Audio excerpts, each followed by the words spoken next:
புகழும் இறைவனுக்கு அனைவருக்கும் சாந்தியும் சமாதானமும் சமத்துவமும் சந்தோஷமும் ஏன் ஒற்றுமையும் உண்டாவதாக என முகமன் கூறியவனாக எனது பேச்சை ஆரம்பித்தேன்.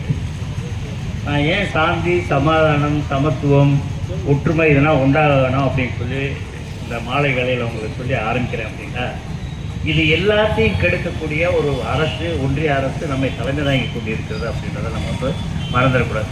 ஸோ இது எதுவுமே கிடையாது. முஸ்லீம்கள் எதை வலியுறுத்துகிறார்கள் என்றால் சாந்தி இருக்கணும், சமாதானம் இருக்கணும், ஒற்றுமை இருக்கணும், பிறருக்கு கொடுத்து வாழணும், மற்ற எல்லாருக்கும் எல்லாம் வேணும். அப்போ எல்லாருக்கும் எல்லாம் பெறணும் அப்படின்ற அந்த இதை கொண்டு வரணும்னா ஜக்காத் போன்ற முக்கியமான கடமைகளை ஆற்றி வருவோம் என்பதனால்தான் இப்போ வந்து என்னன்னா வக்ஃபு திருத்த சட்டம் என்பது வக்ஃபு வாரிய திருத்த சட்டமாக இன்றைக்கு வந்து இங்கே வந்துருக்கு. ஆனால் இன்றைக்கி அருமையான முடிவை வந்து இன்றைக்கி உச்சநீதிமன்றம் கொடுத்துருக்காங்க. அந்த முடிவை உச்சநீதிமன்றம் கூட கொடுக்கல, பயந்து போய் துஷார் மேத்தாவே அங்கே வந்து சொல்கிறாரு, நாங்கள் வந்து இந்த சட்டம் இருக்கோம் ஆனால் செயல்படாது. வக்ஃபு வாரிய தடை சட்டம் வந்து இருக்கும் ஆனால் செயல்படாது. ஏன்னா நேற்று தான் கல்யாணம் பண்ணிட்டோம், கல்யாணம் பண்ணாத நாங்கள் வச்சுக்கிடுவோம், அவங்க ஒய்ஃபாக இருப்பாங்களே ஒழிய, ஆனால் ஒய்ஃபாக நாங்கள் பயன்படுத்த மாட்டோன்ற மாதிரி சொல்லி வாழ்க்கையை ஈடுபட மாட்டோம்னு நினச்சாங்கன்னா என்னடா அர்த்தம்? இல்லை கன்செப்ட் திட்டம் வந்துச்சு, கன்செப்ட் திட்டத்தை தானாக கொண்டு வந்து அம்பானி அதானிக்கு வந்து அதை வந்து விடுறாங்க, அதாவது ஏழை விடுறாங்க.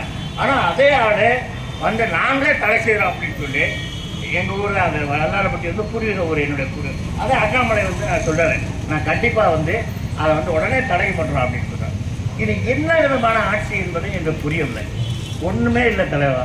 அதிகமாக வந்து முஸ்லீம்கள் இந்திய சுதந்திரத்திற்காக போராடியிருக்காங்க. ஆனால் இந்தியா சுதந்திரம் அடையக்கூடாது என்பதில் முக்கியமாக பங்கு வகித்தவர்கள் ஆட்சி புரிகிறார்கள். அப்போ இந்தியாவில் ஒரு நல்லது நடந்துட்டால் அவங்களுக்கு வந்து போவார். இன்னையும் பார்த்தீங்கன்னா இந்த தடை சட்டத்தினுடைய முக்கிய நோக்கம் என்னன்னு சொல்லி நீங்கள் பார்த்தீங்கன்னா, இப்போ நீங்கள் வக்ஃபு அப்படின்னால இஸ்லாமியருடைய பிரின்சிபல், நான் இந்த ஒரு சின்ன விருந்து நம்ம கொடுத்தோம்னா சரி, இல்லை ஒரு விசேஷம் நடந்தோம்னா பக்கத்து வீட்டில் அவங்க எந்த மதத்தை சார்ந்தவராக இருந்தாலும் சரி அவங்கள்ட்ட முதல் கூப்பிடும். ஏன்னா முதல் உறவினர் யாருன்னா பக்கத்து வீட்டுக்காரங்க, அவங்கள்ட்ட அவன் பசியோடு இருந்தாலும் சரி நம்ம சாப்பிட்டா அது வந்து இல்லாது. ஆனால் அப்படிப்பட்ட செயல்பாடுகளை கொண்டுள்ள முஸ்லீம்களை வறுத்தெடுக்கணும் அப்படின்றத பார்க்கணும். நீங்கள் வந்து முஸ்லீம்களுக்கு ஆதரவாக இந்த அரசு நடக்கிறதுக்கான வாய்ப்பு கிடையாது. நீங்கள் நினைக்கலாம் முஸ்லீம்களுக்கு மட்டும்தான் ஆதரவாக நடக்காதுன்னு மட்டும் இல்லை, நீங்கள் இந்துக்களுக்கு ஆதரவாகவும் இந்த அரசு இருக்காது. இந்த அரசு தனக்கான ஆட்களை மேலே கொண்டு வருவதற்கான அரசு. இது வந்து ஜியோனிஸ்ட் பிரின்சிபல் சார். அடுத்தவனை வந்து பயமுறுத்தாட்டுறது. அது என்ன செய்யும்னா அடுத்தவனை பயமுறுத்தாட்டும். இந்த சொத்துக்களை பூரா கபலீகரம் பண்ணி ஒரு பேர் ரெண்டு பேர்ட்ட கொடுத்து வைக்கணும். நீங்கள் பார்த்தீங்கன்னா சொல்லுங்க, எவன் பார்த்தாலும் கம்பு எடுப்பான், இதை எடுப்பான், அடிப்பான், மிரட்டுவான், பெண்களை வந்து துன்புறுத்துவான். நீங்கள் பார்த்துங்களேன், நீங்கள் கூட்டணி கூட பார்த்தீங்கன்னா சரி உன் மேலே வழக்கு போடுவேன், அந்த வழக்கை எடுப்பேன் அப்படின்னு சொல்லி தான் கூட்டணி அமைக்கும். ஸோ மிரட்டி ஆளுகின்ற ஒரு தன்மை உள்ள கட்சி தான் வந்து இங்கே வந்து இன்னைக்கு ஒன்றிய அரசில் வந்து இருக்குது அப்படின்னு சொல்லி பார்க்கும்போது நம்ம வந்து பெரிய வருத்தமான விஷயமா இருக்குது. எப்படி இந்த அரசு மக்கள் திருப்பி தேர்ந்தெடுத்தாங்கன்றது கஷ்டமாக இருக்குது. ஜனநாயக ஓட்டைகளை பயன்படுத்தி வந்திருக்கின்ற இந்த அரசு முதலில் நீக்கப்பட வேண்டும்.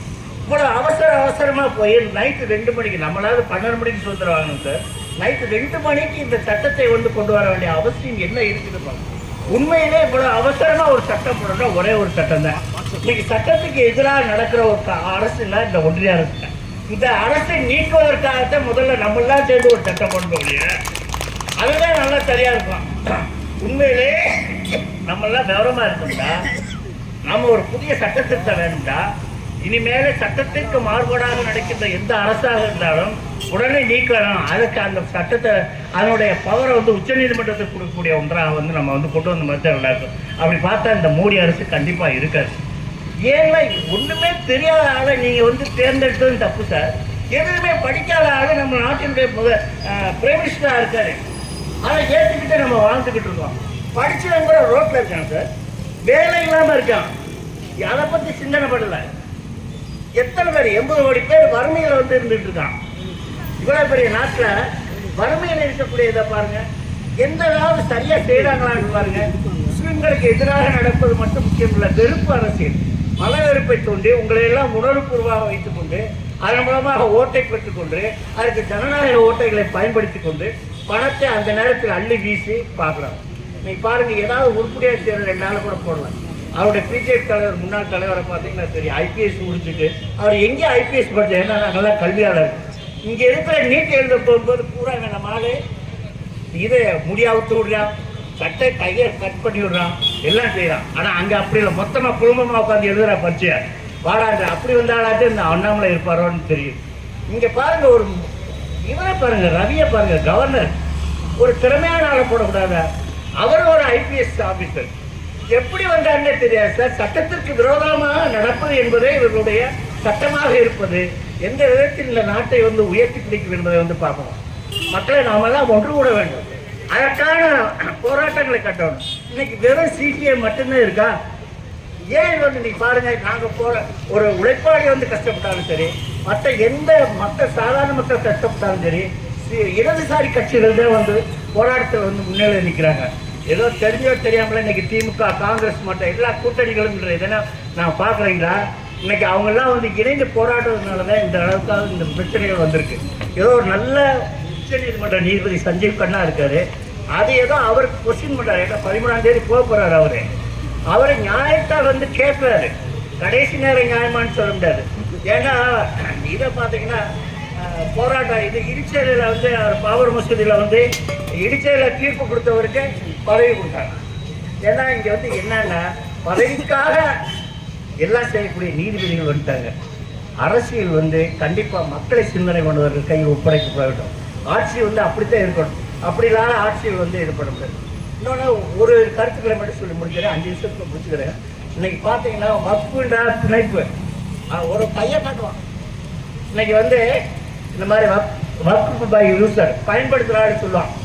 வக்ஃப் பை நோட்டிஃபிகேஷன், இந்த சொத்தை நான் அங்கே கொடுக்குறேன் அப்படின்னு சொல்லுவாங்க. ஸோ இதுதான் வக்ஃபு. அது ஒரு பிணைப்பு.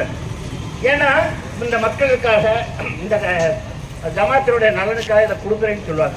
இன்னைக்கு 7,85,934 சொத்துக்கள் வக்ஃபு சொத்துக்களாக பட்டியலிடப்பட்டிருக்கிறாங்க. பட்டியலிடப்படாத சொத்துக்கள் நிறைய இருக்கு. ஆனால் இந்த சொத்துக்களை கபலீகரம் செய்வதற்கு என்ன பண்ணணும் அப்படின்னு சொல்லி பண்ணுறோம். அதை தான் ஒருங்கிணைப்பு சொல்கிறாங்க. உண்மையிலே ஒற்றுமையை வலியுறுத்துறதுல மோடி அரசு மாதிரி இருக்க முடியாது சார். அவங்க மாதிரி ஒற்றுமைக்கு கொடி பிடிக்கிறதுல யாருமே கிடையாது. மொத்தம் 30 வக்ஃபு வாரியங்கள் இருக்கு இந்தியாவில். அந்த 30 வக்ஃபு வாரியங்களுக்கு ஒருங்கிணைத்து இவங்க பூரா ஒன்றாக கொண்டு வர்றாங்க. அப்போ நான் தான் கேட்குறேன், உங்கள் இப்போ இன்னைக்கு அரங்காவூர் நிறைய அரங்காவூர் சொத்துக்கள்லாம் இருக்குது. திருப்பதியில் இருக்கிற அந்த கோயில் சொத்து வளர்ப்பதற்கான இது ஒன்றிணைப்பு அப்படின்ற அந்த இது பண்ணுறது மக்களை ஏமாத்துறது. மழையில நினைக்கிறது சார். நம்மளா பாருங்க, ஒன்றுமே படிக்காத நம்ம நினைச்சிட்டு இருக்கோம். நம்மளாம் இங்கே உட்காந்துக்கிட்டே நம்ம போராட்டம் தரணும்னு சொல்லி நம்ம நினைச்சிட்டு இருக்கோம். அதனால நம்ம அதுக்காக விஷயத்தை பார்க்குறோம். அதே மாதிரி இன்னைக்கு பார்த்தீங்கன்னா சந்திரபாபு நாயுடு ஒரு கோயிலில் வேலை பார்க்குற ஆளுகளில் மீனியல் ஒர்க்கர், அதாவது பாத்ரூம் கழுவுற ஒர்க்கர் கூட இருக்கக்கூடாதுன்னு சொல்லி வெளியே வச்சு போடுறாரு. சந்திரபாபு நாயுடு நல்ல அரசியல் வயதாச்சு. திடீர்னு இப்போ அவங்களாம் ஓட்டு போடாமல் இருந்தால் அந்த சட்டம் வந்திருக்காது. நிதிஷ்குமார் ஓட்டு போடாமல் இருந்தால் அந்த சட்டம் வந்திருக்காது. நம்ம ஊருக்கு இசையமைப்பாளர் ஓட்டு போட்டாரு. அவர் என்ன நிர்பந்தமாக அவருக்கு தன்னை காப்பாற்றிக் கொள்ளவும் தன்னுடைய குடும்பத்தை காப்பாற்றிக் கொள்ளவும் கண்டிப்பாக இவங்கெல்லாம் போறாங்க அப்படின்றத பார்க்கணும். அதே மாதிரி பிரச்சனைன்றத அதிகமாக அந்த சட்டத்திட்ட கொண்டு போயிடுச்சு. ஆனால் பிரச்சனை அப்படின்றத சொல்லிடுறா, அது தீர்வுக்காக எங்கே போனால் ட்ரிபியூனல் இருக்கு. ட்ரிபியூனலே பார்த்து முடிச்சுக்கிட்டு இருந்தாங்க. அதை இப்போ கோர்ட்டுக்கு வர கொண்டு போகலாம்னு சொல்லி பிரச்சனைகளை பண்ணுறான். ரெண்டாவது மற்ற அதிகாரங்களை ஆட்சியாளர்களுக்கு கொடுத்துருக்காங்க. இதனுடைய முக்கியமான நோக்கமே உரிமை பறிப்பு. சொத்துக்களை இப்போ பதிலாம் அந்த காலத்தில் 100 ஆண்டுகளுக்கு முன்னாடி கொடுத்த சொத்துக்கு எந்த சொத்துக்குமே எந்த இதுவும் இருக்காது.